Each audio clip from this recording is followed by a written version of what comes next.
Vijay దేవరకొండకి voice ఇచ్చిండు ఎన్టీఆర్. ఇది ఒకటి గుర్తుపెట్టుకోండి, బొమ్మ ఎట్లున్నా సరే కంపల్సరీ హిట్ అవుతుంది. మీరు అంత కిరాక్ ఎక్సలెంట్ ఉన్నాయి లుక్స్. అసలుకి ఆ లుక్స్ చూస్తుంటే నాకే దిమ్మ తిరిగిపోతుంది. ఏ అమ్మాయి అయినా చూస్తే ఎమ్మటే ఫ్లాట్ అయిపోతుంది అన్న.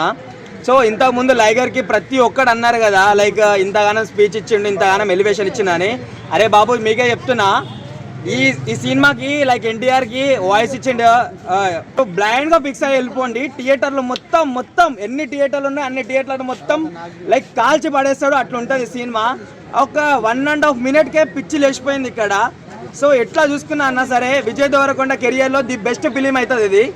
నాకు చెప్తున్నా కదన్నా, లైక్ ఒక్క ఫ్లాప్ తర్వాత ఒక దెబ్బ పడ్డ తర్వాత ఒక పులి ఎట్లా లేస్తుందో అట్లా మా విజయ్ దేవరకొండ లేచి లైక్ రికార్డ్స్ మొత్తం బద్దలు కొడతాడు. ఎట్లా చూసుకున్నా ఎన్టీఆర్ ఫ్యాన్స్ సపోర్ట్ ఉంది, అల్లు అర్జున్ ఫ్యాన్స్ సపోర్ట్ ఉంది, విజయ్ దేవరకొండ ఫ్యాన్స్ సపోర్ట్ ఉంది, మెగా ఫ్యాన్స్ కూడా సపోర్ట్ చేస్తారు.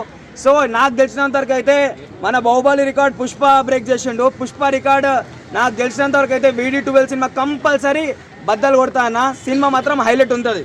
మ్యూజిక్ కొంచెం అర్థం అవ్వట్లేదు అనేది అన్న. మీ టీజర్ చూసే అది మీకు సస్పెన్స్ అన్న, జనాలకు మొత్తం సస్పెన్స్, అది అట్లనే కొడతారు.